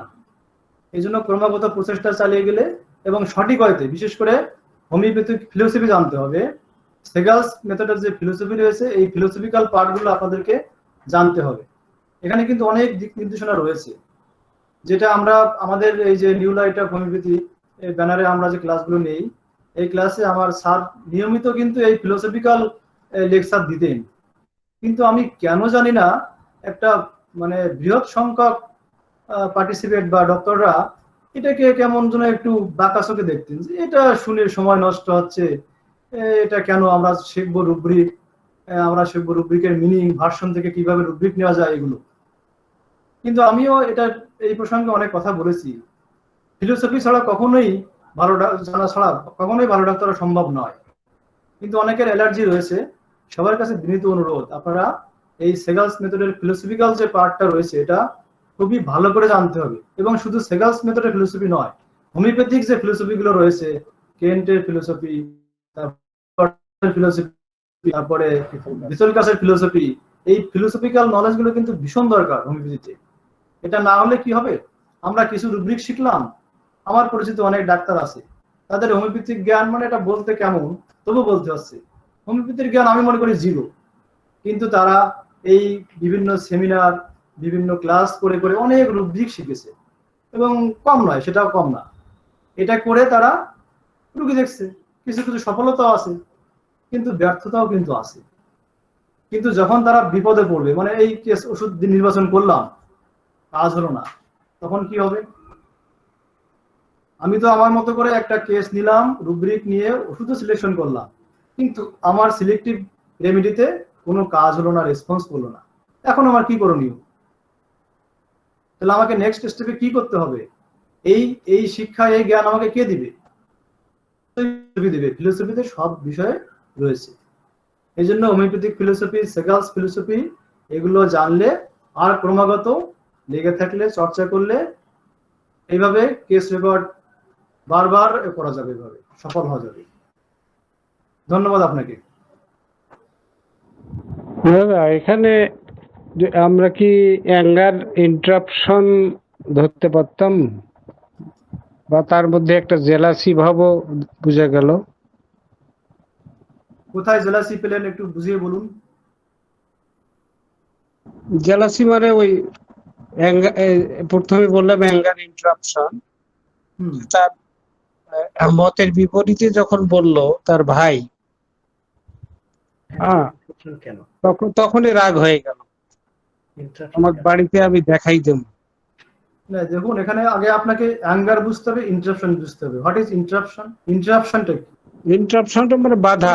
আপনি একটু মনোযোগ দিয়ে শুনুন, আমি বুঝিয়ে বলছি। এখানে কিন্তু পেশেন্ট কিন্তু ইন্টারাপ্ট হয়নি। যখন তার ভাই তার সম্পর্কে বলছে, তখন তার ভাইকে সে বাধা দিয়েছে। বাধা দিয়েছেন কি? প্রোটেস্ট করলো যে কি যাতা বলছো আমার সম্পর্কে। প্রোটেস্ট করলো, প্রোটেস্টিং এবং থ্রেটেনিং, যে বাড়ি চলো তারা দেখবানে কি করতে হবে। এখানে সে কিছু করতে পারলো না, বাড়ি চলো তারপর দেখবো। এখানে কিন্তু পেশেন্টের দাদা বলছে তার সম্পর্কে, তখন পেশেন্ট তাকে বাধা সৃষ্টি করলো, কি যাতা করছো আমার সম্পর্কে, অন্য কিছু থাকলে তাই কো। এখানে অ্যাঙ্গার ইন্টারাপশন কোনোভাবেই আসে না। Interruption, what is interruption? একটা জিনিস কন্টিনিউ আছে, সেটাকে আমি বাধা দিলাম, স্টপ করলাম, এটা হলো ইন্টারাপশন। ইন্টারাপশন কেমন? যেমন টেলিভিশন চলছে, হঠাৎ করে ইলেকট্রিসিটি চলে গেল, বন্ধ হয়ে গেল। বা ওই যেমন খেলা হয়, বৃষ্টি হচ্ছে, খেলাটা বন্ধ হয়ে গেল। This is interruption. কোনো কন্টিনিউয়াস একটা বিষয় কোনো কারণে সাময়িকভাবে স্টপ হয়ে যাওয়া, দিস ইজ ইন্টারাপশন। আর অ্যাঙ্গার মানে তো আমরা জানি, এখানে কিন্তু এটা প্রযোজ্য না। ধন্যবাদ আপনাকে। আর কারো প্রশ্ন আছে? প্রশ্ন করতে হবে। আমি আর একটু কথা বলি, শুকুর ভাই। হ্যাঁ, এই যে আমাদের ক্লাসে অনেক পার্টিসিপেট থাকে, কিন্তু আসলে কিন্তু একটা লেকচার দেওয়ার পরে কিন্তু অনেক প্রশ্ন আসার কথা। কারণ আমি আমার মতো করে একটা কেস নিয়েছি, এটা সবার সঙ্গে যে মিলবে তা তো নয়। এই যে প্রত্যেকটা মানুষ যেমন স্বতন্ত্র, ডাক্তারও তো স্বতন্ত্র, চিন্তা ভাবনা তো স্বতন্ত্র, আলাদা আলাদা রুব্রিকের ভাবনা আসবে, কিন্তু এই কথাগুলো না প্রকাশ করতে হবে, এই প্রকাশ করার ক্যাপাসিটি তৈরি করতে হবে। আমি একটা জায়গায় আমি ভাবছি যে এটা হলে ভালো হয়, তাহলে সেটাকে আমাকে বলতে হবে, এই জড়তাগুলো আমাদেরকে দূর করতে হবে। আচ্ছা স্যার, একটা কথা বলছি আমি একটু। হ্যাঁ বলুন। আমি বলছি যেমন এই 11টা যে রুব্রিক্স আসলো, এখান থেকে গ্রেড 1 হিসাবে আমরা বা 1 নম্বর গ্রেড হিসেবে ল্যাকেসিসটা নিয়ে যেভাবে ওষুধটা দেওয়া হলো, ঠিক তার পরবর্তী সেকেন্ড গ্রেড বা থার্ড গ্রেড কি কি মেডিসিন গুলো আসছে যেগুলো 11টা কভার করেনি, অথচ যার জন্য ল্যাকেসিসকে দেওয়া হলো, কিন্তু পরবর্তী গ্রেডে কি কি মেডিসিন আছে সেগুলো যদি একটু বলতেন একটু সুবিধা হতো। না না, আপনি ভুল বলেছেন। এখানে ফার্স্ট গ্রেড হিসেবে নয়, সেগাল সিস্টেমে গ্রেডিং কে আমরা কখনো মূল্যায়ন করি না। এই প্রত্যেকটা রুব্রিক নিয়ে আপনি রিভালুয়েশন করুন, দেখবেন যে অনলি সিঙ্গেল ল্যাকেসিস সব রুব্রিক গুলো কভার করেছে, অন্য কোনো মেডিসিন সব রুব্রিক কভার করেনি। ওনার প্রশ্ন ওইটা না, ওনার প্রশ্নটা গ্রেডিং এর প্রশ্ন। ওনার প্রশ্নটা হলো সামেশনে সেকেন্ড অবস্থানে কোন মেডিসিন ছিল। এটাই আমি বলতে যাচ্ছিলাম। ও আচ্ছা আচ্ছা আচ্ছা, সরি আমি ভুল বুঝেছি। তাহলে সেকেন্ড আসলে ডেপার্টেশন তো অনেক আগে করে, আমি ওটা দেখাতে পারিনি। ডেপার্টেশন করলেই করতে পারবে। আমার মানে কথা উনি ঠিক বললেন, উনি যে আমার ওই কথা এটাই যেটা আমি বলতে যাচ্ছিলাম আপনাকে, সেটাই। যাই হোক, মানে আপনি রুব্রিক গুলো তো পেয়েছেন দাদা, আপনি রুব্রিক গুলো তো পেয়েছেন, আপনি রেপার্টরিতে ইনপুট দিয়ে দেখবেন, রেপার্টরিতে ইনপুট দিয়ে দেখবেন কোনটা আসছে। দেখেছি বোঝাই যাবে যে সেকেন্ডলি কোনটা উনি আসছে। বলার আগে ল্যাকেসিসটা আমি লিখেও রেখেছি এখানটাতে একটা জায়গাতে, যে ল্যাকেসিস আসার কথা বেশিরভাগ গ্রহণে, কিন্তু আমি এই জন্য বলতে চাইলাম যে পরবর্তী যে কথাটা আপনি বললেন আর কি, যে পরবর্তী কি কি আসছে সেটা জানার চেষ্টা। ঠিক আছে, থ্যাংক ইউ। ওটা ল্যাকেসিস তো আছে, সে ব্যাপারে কোনো সন্দেহ নেই। অবশ্যই আছে। তাহলে আপনি ওই এই যে 11টা রুব্রিক, এটাকে আপনি কোনো সফটওয়্যারে রেফারেন্সেশন করবেন, দেখবেন যে আপনি পেয়ে যাবেন। ল্যাকেসিস তো আসবেই, তারপরে সেকেন্ডলি কোনটা এটা তো দেখাই যাবে। এই জন্য আমরা এটাকে বেশি একটা বলি না, আসলে এটা প্রয়োজন মনে করি না আমরা, যে সেকেন্ডলি কি আসবে। এই সেকেন্ডটা আমরা কেন ভাবতে চাবো? আমাদেরকে সিঙ্গেলে পৌঁছাতে হবে। আমার একটা প্রশ্ন আছে এই প্রসঙ্গে। আমার ওই যে স্কেল মেথড নিয়ে যারা কাজ করে, আপনার টেলিগ্রামের কিছু ইয়ে আছে, এমআরএসজি কি কি যেন বেশ আছে, ওরা কিন্তু সেকেন্ড মেডিসিন এইসব বক্তব্য বলে। তারা ডিডি করে। আর তারা নতুন আমাদের মতো, তারা সেকেন্ড যে ওষুধটা আসে সেই ওষুধটা ফার্স্ট ওষুধের সাথে একটা ডিডি করে তারপরে একটা ওষুধ বলে। ডিডি করার প্রশ্নটা তখন আসে। সরি এক্সট্রিমলি সরি, আমরা কখনোই ওই ওয়েতে আমরা চলে না। আমরা মনে করি ওটা রং অ্যাপ্রোচ। ডিডি কেন করতে যাবে? পেশেন্ট তো বলেনি ডিডি কেন করতে যাবে। আমার পেশেন্ট যেটুকু বলছে আমি তো সেটুকু নিয়েই থাকবো। অন্য কি হতে পারে, অন্য কি বলতে পারতো, এটা আমার বিবেচনার বিষয় নয়। আমার বিবেচনার বিষয় আমার পেশেন্ট আমাকে কি বললো, সেখান থেকে আমি কি নিচ্ছি, এটা আমার কাজ। কি অন্য কি হতে পারতো, অন্য কোন মেডিসিন আসতে পারতো, এটা আমরা বিবেচনা করবো কেন? এক্ষেত্রে কোনো ভাবে বললে সে যেভাবে বলতো তাহলে সে কি রুব্রিক সেই মেডিসিন হতো। আচ্ছা, এক্ষেত্রে আমি মহাজন ভাই সহ স্যারকে সবাইকে আমি দুজনকেই বলছি, এক্ষেত্রে দেখা যায় যে আপনারা যখন সিলেকশন করেন, আপনাদের সিলেকশন অনেক আপনারা স্টেজে চলে গেছেন। আমরা যারা নতুন, আর আমি যাদের কথা বলছি নতুন, সেখানে ডিডি করে। তো আমরা তো ভুলভাল এক রুটিক নিয়ে বসি, আমরাও ডিডি করব না এক্ষেত্রে। দেখেন, আপনি গুরুত্বপূর্ণ কথাই বলছেন। আমি 2014 সালে সিস্টেমে আসার পরে সিস্টেমটা শিখে 2016 সালের 22শে ফেব্রুয়ারি থেকে আমি সিস্টেমটা চর্চা শুরু করছি। তার আগে বিষয়টাকে অনুধাবন করার চেষ্টা করছি। এখন সিস্টেমে ঢুকেই যদি আপনি এই সিস্টেমে চলে আসেন, তাহলে পরে আপনি তো না ঘরকা না ঘাটকা, আর এক সময় আপনি সিস্টেমটা ছেড়েই চলে যাবেন। এই সিস্টেমের যে স্বাদ, সেটা আপনার আস্বাদন করা হবে না। তো এই কারণেই যতটুকু যে কেসটা আপনি সিস্টেমের উপরে দেখবেন পারফেক্টলি সেই কেসটাকে সিস্টেমের উপরে দেখবেন এবং সেখান থেকে সিঙ্গেল মেডিসিন বের করে আনার চেষ্টা করবেন যতদিন পর্যন্ত আপনি সিস্টেমে পারফেক্ট না হন। এটা কিন্তু ডাক্তার এমএল সেগালের কথা। 10টা কেসের মধ্যে আপনি 2টা কেস দেখেন যে যতটুকু আপনি পারফেক্ট পারেন। যদি আপনি পারফেক্ট না পারেন ইমপারফেক্ট অবস্থায় জায়গায় যেতে থাকেন, তাহলে পরে কিন্তু আপনি ওই অবস্থায় থেকে যাবেন। পারফেকশনের দিকে কিন্তু আপনি যেতে পারবেন না, তখন অভ্যাসে পরিণত হয়ে যাবে। অসীম দা, হ্যাঁ রাইট, আপনি ঠিক বলেছেন মহাজন স্যার। আমি ক্লিয়ার, একদম ক্লিয়ার। স্যার আমি একটা মহাজন ভাই, হ্যাঁ মহাজন ভাই, হ্যাঁ বলুন। হ্যালো, হ্যাঁ বলেন। আমি বলছিলাম আপনি এই পিস এক্সট্রাভ্যাগান্ট আর এক্সাজারেটিং সিমটম আছে একটা, তো আপনি বলছিলেন একটা উদাহরণ দিতে গিয়ে যে মাথা এত গরম যে সেখানে কিছু রাখলে রান্না হয়ে যাবে। এটা কি পিস না এক্সাজারেটিং আর সিমটম?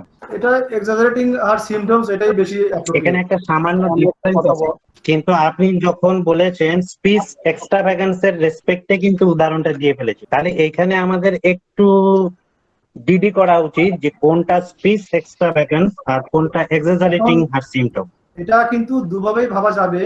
যেমন তার সিম্পটমটাকে যে শো করলো এক্সট্রাভ্যাগান্স কথা দিয়ে, তেমনি তার কিন্তু টকটাও কিন্তু যে কথা বললো এটাও একটা এক্সট্রাভ্যাগান্স স্পিচও বলা যেতে পারে। এটা দুটোই পাশাপাশি চলে আসে। কিন্তু দুটো পাশাপাশি থাকলেও রুব্রিক যেহেতু আলাদা, মেডিসিন কিছু আলাদা, so definitely some differentiating point is there. এই জায়গাটা একটু ক্লিয়ার করে দিলে ভালো হতো দাদা। হ্যাঁ বলছি, যদি আপনার পেশেন্ট তার অনলি শুধু তার সিম্পটম গুলোকে এভাবে বাড়িয়ে বলে, তাহলে অবশ্যই এক্সাজারেটিং আর সিম্পটম স্পেসিফিক হয়ে গেল। যখন ডিজিজ রিলেটেড কোন সিমটম বলছে তখন তো আমরা স্পেসিফিক্যালি ওই রোগীটাকে নিতে পারছি, কারণ সিমটমটা এক্সাজারেটিং। তাহলে স্পিচ এক্সাজারেটিং মানে কি রকম হলো, সব ক্ষারক কিন্তু সব ক্ষারক ক্ষার নয়। Right, you are absolutely right. আমরা কেমিস্ট্রিতে পড়েছিলাম না যে হ্যাঁ ঠিক, আপনি ঠিক বলেছেন। যেরকম আমরা যখন পারসন কোন বিষয়টা স্পেসিফিক পাবো, কোন সিম্পটম যখন আমরা স্পেসিফিক পাবো, আমরা তখন সেই স্পেসিফিক রুব্রিকটাকেই নিব। এটাই যুক্তিপূর্ণ, এটাই যথাযথ। ঠিক মানে ওই না, আমার একটু মনে হলো যে জায়গাটা একটু ক্লিয়ার হওয়া দরকার, তাই বললাম। ঠিক আছে, ধন্যবাদ আপনাকে, অনেক ধন্যবাদ। প্রেজেন্ট প্রিডোমিনেটিং পাস টেস্টিং, এই তিনটে পয়েন্ট কি এই টেস্টটা? আমি আপনার কথাটা ভালো শুনতে পাইনি। মানে প্রেজেন্ট প্রিডোমিনেটিং এবং পারসিস্টিং বিষয়টা কি তা জানতে চাইছেন কি? না, এই কেসের ক্ষেত্রে। আচ্ছা এই কেসের কিভাবে বুঝবো আমরা এই কেস, এই লেখাচিত্রের এই কেস? এটাকে বুঝতে গেলে আপনাকে আগে প্রেজেন্ট কি, প্রিডোমিনেটিং কি, পারসিস্টিং কি, এই জিনিসগুলোকে বুঝতে হবে। প্রেজেন্টকে বলা হচ্ছে যে at the time of case taking, অথবা যে হাইয়েস্ট রোগের যেটা চরম অবস্থা হয়, যে একটা হাইয়েস্ট অসীম অবস্থা দা, হয়। অসীম দা হ্যাঁ ওনার প্রশ্নটা কিন্তু যে কেসটা আপনি সমাধান দিলেন, এই কেসের ক্ষেত্রে প্রিডমিনেটিং কোনটা আর পারজিস্টিং কোনটা, উনি এটা জানতে চাইছে এই কেসটার ক্ষেত্রে। এটাই আমি বলছি, জি, জি, জি। আর প্রিডমিনেটিং হলো সব থেকে যেটা ছাপিয়ে উঠেছে সেটা হলো প্রিডমিনেটিং, আর পারসিস্টিং তো ক্রমাগতভাবে যেটা আছে। তাহলে আমার এই কেসে এই পেশেন্টটা তার বেশিরভাগ সময় সে কি করে, ইনসেনিটি মারামারি করে যে ব্যাপারটা, এটাই কিন্তু প্রিডমিনেটিং অবস্থাটা, প্রিডমিনেটিং অবস্থা। আর পারসিস্টিং অবস্থা কি, সেই ইনসেনিটি অবস্থায় আছে। Insanity is the persisting state, and striking, hitting behavior is the predominating state. আর প্রেজেন্ট তো তার সবকিছু, থ্রেটেনিং, প্রোটেস্টিং সবই তো প্রেজেন্ট। জি স্যার, জালাল ভাইকে ধন্যবাদ, গুরুত্বপূর্ণ প্রশ্ন করেছেন। ধন্যবাদ স্যার। যখন বলি আপনি শুরু করলেন যে এইভাবে রোগী আমাদের কাছে আসলো, রোগী কি চায়, এখানে তো অবস্থায় রোগী আমাদের কাছে কোনো কিছু চায় না। এই ক্ষেত্রে এই ধরনের ব্যাপারে কি এই জায়গা থেকে আমরা কিভাবে সরে যাব, আমরা কিভাবে বুঝবো কি চাই? এখন দেখুন, এটা আমি কিন্তু প্রথমেই বলেছি যে কেস টেকিং একটা আর্ট। এখানে কিন্তু প্রত্যেকটা পেশেন্টের কেস টেকিং সম্পূর্ণ আলাদা হবে, কোনোটার মতো কোনোটা হবে না।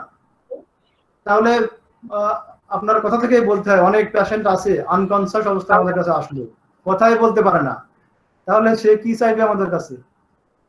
সবকিছু কিন্তু আপনি, আমি বললাম না যে একটা ছকে বাঁধা যাবে না, শুধুমাত্র একটা পেশেন্ট অজ্ঞান অবস্থায় শুয়ে আছে সেটা দেখেও কিন্তু আমাদের ওষুধ নির্বাচন করতে হয়। হ্যাঁ, আমি জানার জন্য এইভাবে পাওয়াই যায়। হ্যাঁ, সব পেশেন্টের ক্ষেত্রে আপনি ফিলোসফি প্রয়োগ করতে পারবেন না, পারা যাবে না, এক্সেপশনাল ব্যাপার রয়েছে। আর যেহেতু প্রত্যেকটা বিষয় ইন্ডিভিজুয়াল, কাজে একটার সঙ্গে একটা মিলানো যাবে না। সবকিছু যে আমি ফিলোসফি দিয়ে বুঝাবো এটাও সম্ভব কিন্তু হবে না। একটা শিশু, একটা মনে করেন যে 10 দিনের একটা শিশু আমাদের কাছে আসলো, সে তো কিছুই বলতে পারে না, তাহলে তার আপনি কিভাবে বিবেচনা করবেন ফিলোসফি দিয়ে যে সে কি চাইবে আমাদের কাছে?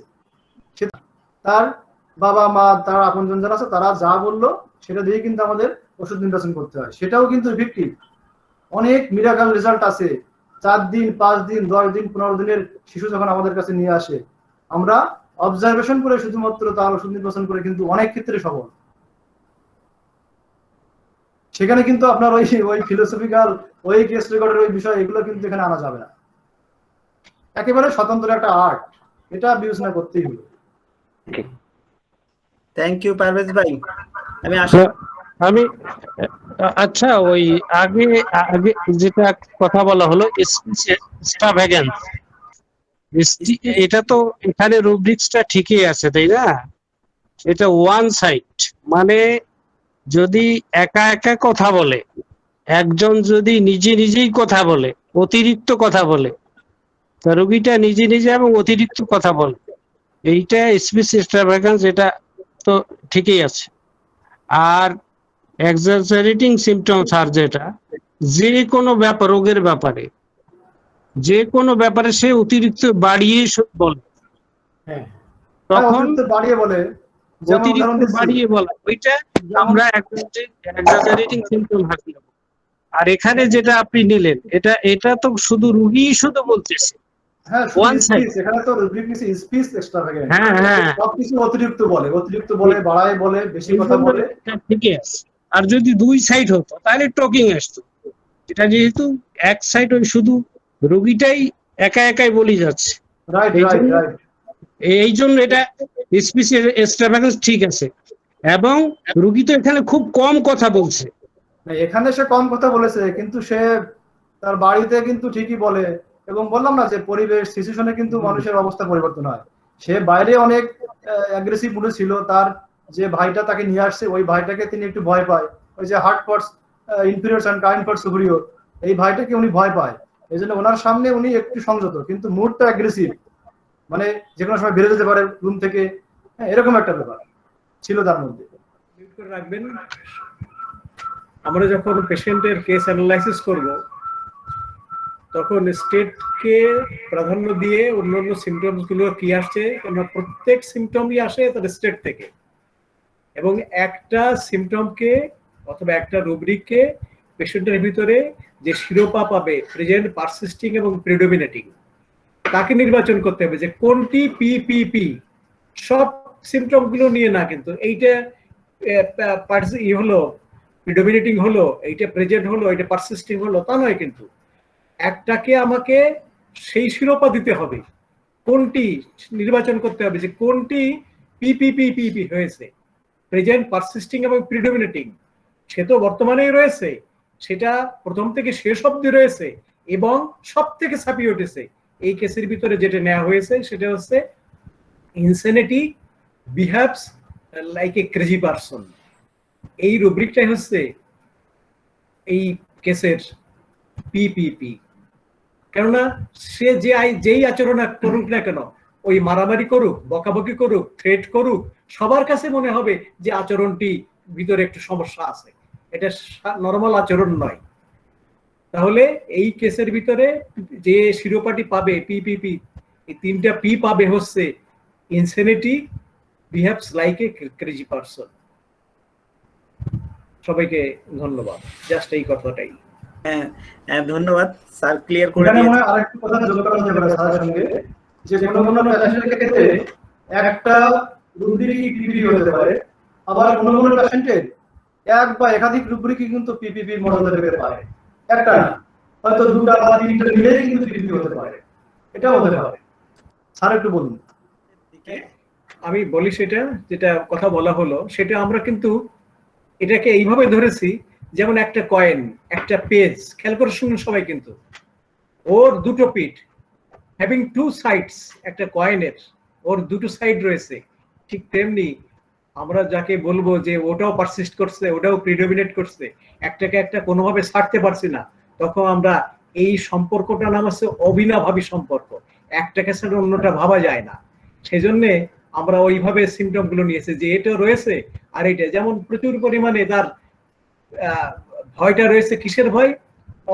অর্থনৈতিক প্রচন্ড চিন্তা, এবং তার সঙ্গে রয়েছে ফিয়ার পভার্টি অথবা ফিয়ার স্টারভিং।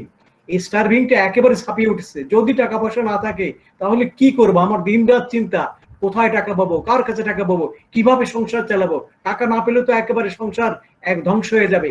তাহলে দুটো চিন্তা, দুটো যে স্ট্রেনে একেবারে পাশাপাশি লাইনে রয়েছে, কোনটাকে কোনটা ছাড়তে পারছি না। তখন কিন্তু আমরা এইভাবে রুব্রিকটা নিয়েছি যে একটাকে ছাড়া আর একটা কোনো ভাবে ভাবছে না, যেমন কয়েনের মতো, কাগজের পেজের মতো, যে একটাই শুধু পিঠ আছে আর একটা পিঠ নেই, তা হয় না। ঠিক তেমনি এইটা হচ্ছে আমরা একটা ডেরিভেটিভ রুব্রিক, যার থেকে যেটা উৎপন্ন হয়েছে, যেমন এই তখন সেটা সেইভাবে নেওয়ার চেষ্টা করি। কিন্তু একটাকে প্রিডোমিনেট করতে হবে। যদি আমরা বলি প্রিডোমিনেটিং, তাহলে দুটো কিন্তু প্রিডোমিনেট হতে পারে না। লজিক্যালি একটাই ছাপিয়ে উঠবে, তা নাহলে সে প্রিডোমিনেটিং হয় না। প্রিডোমিনেটিং মানে সবকিছু কিন্তু ছাপিয়ে উঠেছে। তখন আমরা ওইটাই বলি যে কার্যকারণ তত্ত্ব, যেমন অর্থের চিন্তা এবং ইসের চিন্তা, এই দারিদ্র হবার চিন্তা, কোনটা আগে আসবে? অর্থ যদি থাকলে দারিদ্র তো আসবে না। তাহলে মূল ব্যাপারটা হচ্ছে ওই অর্থটা হচ্ছে কজ, আর ইফেক্টটা হচ্ছে দারিদ্রতা। সেই জন্য আমরা ওইভাবে রুব্রিক গুলো সাজিয়েছি। লজিক্যালি যদি আমরা বিবেচনা করি, আমরা অবশ্যই আইডেন্টিফাই করতে পারবো যে কোনটা প্রিডোমিনেট করছে। ধন্যবাদ। থ্যাংক ইউ, অনেক গুরুত্বপূর্ণ কথা, অনেক আলোচনা হয়েছে। এই মুহূর্তে আমি আমাদের অতিথি আছে, আমাদের সম্মানিত অতিথি আমাদের ডাক্তার তোফায়েল হোসেন ভাই, বাংলাদেশ সেগাল স্কুলের প্রতিনিধি। আমি ডাক্তার তোফায়েল হোসেন ভাইকে এই মুহূর্তে 2-4 কথা সেগাল সিস্টেমের উপরে বলার জন্য অনুরোধ করছি। ডাক্তার তোফায়েল হোসেন ভাই। আসসালামু আলাইকুম। জিএমটিআই যেহেতু আজকের অনুষ্ঠানে আমাকে এর আগেও বিভিন্ন সময় বলা হয়েছে বা আমরা ফেসবুকের মাধ্যমে দেখতে পাই, কিন্তু সময়ের স্বল্পতার কারণে আমি বা ব্যস্ততা থাকার কারণে আমি ঢুকতে পারি না। আমি বক্তব্য দেওয়ার কিছু নাই। আজকে ঢুকে দেখলাম যে অসীমদা তার দুর্দান্ত আলোচনা করতেছে, কিন্তু মুখটা খুব মলিন। তো কেন মলিন এটা শেষের দিকে এসে যেখানে বাঘা বাঘা সব জ্ঞানী লোকগুলো আছে, যে অসীমদার খুব প্রশ্ন উত্তর পর্বে এসে দেখলাম যে কেন তার মুখটা মলিন। যাই হোক, তো আমি প্রথমে ধন্যবাদ জানাতে চাই আমাদের সাথে যারা আছেন, ডাক্তার দেবাশিস রানা ভাই, ডাক্তার অসীম রায় তার দুর্দান্ত আলোচনা করেছেন। ডাক্তার ভাই ডিডি শব্দটা বলতেছিলেন আর কি। তো অসীম দাদাকে আমি বলবো যে ওনারা এরকম কিছু দেখতে চাচ্ছিলেন যে আপনি যখন 12টা রুব্রিক দিলেন, একটার পরে একটা রুব্রিক দেওয়ার পরে মেডিসিন গুলো কিভাবে প্লে করতেছিল সে ওনাদেরকে ভালো লাগতো।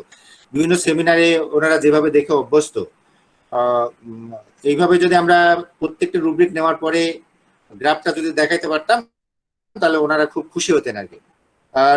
আর একটা কথা বলবো, সেমিনার ভার্সেস প্র্যাকটিস, এটা নিয়ে সেমিনার আমাদেরকে কি করতে পারে? Seminar can help you to boost your study. আপনাকে স্টাডি করার জন্য সেমিনার হেল্প করতে পারে। সেমিনার কিন্তু আপনার মানে রুগী দেখে দেবে না, আপনার চেম্বারের সাকসেস এনে দেওয়ার জন্য সেমিনার কিছুই করতে পারবে না। বা আমাদের এই গ্রুপ ডিসকাশন গুলো আমাদেরকে উদ্বুদ্ধ করে পড়াশোনার জন্য। পড়াশোনার কোনো বিকল্প নাই, সেটা আপনি পড়াশোনা যেটা খুশি করেন, হোমিওপ্যাথি নিয়ে থাকলেই হলো, হোমিওপ্যাথির মধ্যে থাকবে যেটা, সেটা পড়াশোনা করেন, আপনার কাজে দিবে। সেটা রেপার্টরি পড়েন, ম্যাথমেটিকা পড়েন, কোনো আপনার অসুবিধা নেই, পড়াশোনার মধ্যে থাকতে হবে। আমাদের ডাক্তার মোয়াজ্জেম ভাই সবসময় শক্ত করে কথা বলেন, আজকেও অনেক শক্ত করে কথা বলছেন যে 3 বছর পরে উনি সেগাল মেথডের মেডিসিন দেওয়ার সাহস করেছেন। তো অত শক্ত করে কথা বলে নতুনরা আরো বেশি ভয় পাবেন। আমরা নিজেরা যত পড়তে পারবো আর এই সমস্ত গ্রুপ ডিসকাশন যত আমরা করতে পারবো তত ভালো হবে। ইয়ে নিয়ে কোন রুব্রিক হবে, স্পিচ শুধু এক্সট্রাভাগেন্স হবে নাকি টকিং এক্সট্রাভাগেন্স হবে, এটা আসলে কিন্তু যিনি রুগী দেখেছেন বা ওনার পাশে কে ছিলেন উনি খুব ভালো বলতে পারবেন। ডাক্তার আব্দুর রাজ্জাক ভাইয়ের ভাবে বলতেছি আর কি। যদিও ডাক্তার আব্দুর রাজ্জাক ভাই বলে গেছেন যে না, স্পিচ এক্সট্রাভাগেন্স এটা রাইট রুব্রিক, কিন্তু রাইট রুব্রিক কোনটা একমাত্র যে রোগীটার সামনে তার দ্বারাই বলা সম্ভব, আমার কাছে যেটা মনে হয় আর কি। তো বেশি কথা বাড়াবো না, অনেক রাত হয়ে গেছে, সবাইকে ধন্যবাদ। আমাদের এই ধরনের জিএমটির আয়োজন বা যে কোনো আয়োজন থাকলে আমরা সবাই সেখানে পার্টিসিপেট করব এবং হোমিওপ্যাথি এইভাবেই এগিয়ে যাবে ইনশাল্লাহ। সবাইকে ধন্যবাদ, আসসালামু আলাইকুম। ডাক্তার অসীম রায় তার প্রত্যেকটা লেকচারে একটা কথার উপরে জোর দিচ্ছেন বারবার করে, সেটা আসলে হয়তো আমার মনে হয় যে ওনার উপস্থাপনাটা, উনি আসলে কোন কথাটা বলতে চাচ্ছেন সেটা মনে হয় যে ওনার ক্লিয়ার না, যার কারণে অনেকের মধ্যে বিভ্রান্তি থেকে যেতে পারে বা অনেকে বিভ্রান্ত হতে পারেন। সেটা হলো যে একটা মেডিসিনে ঢুকার বহুবিধ রাস্তা আছে।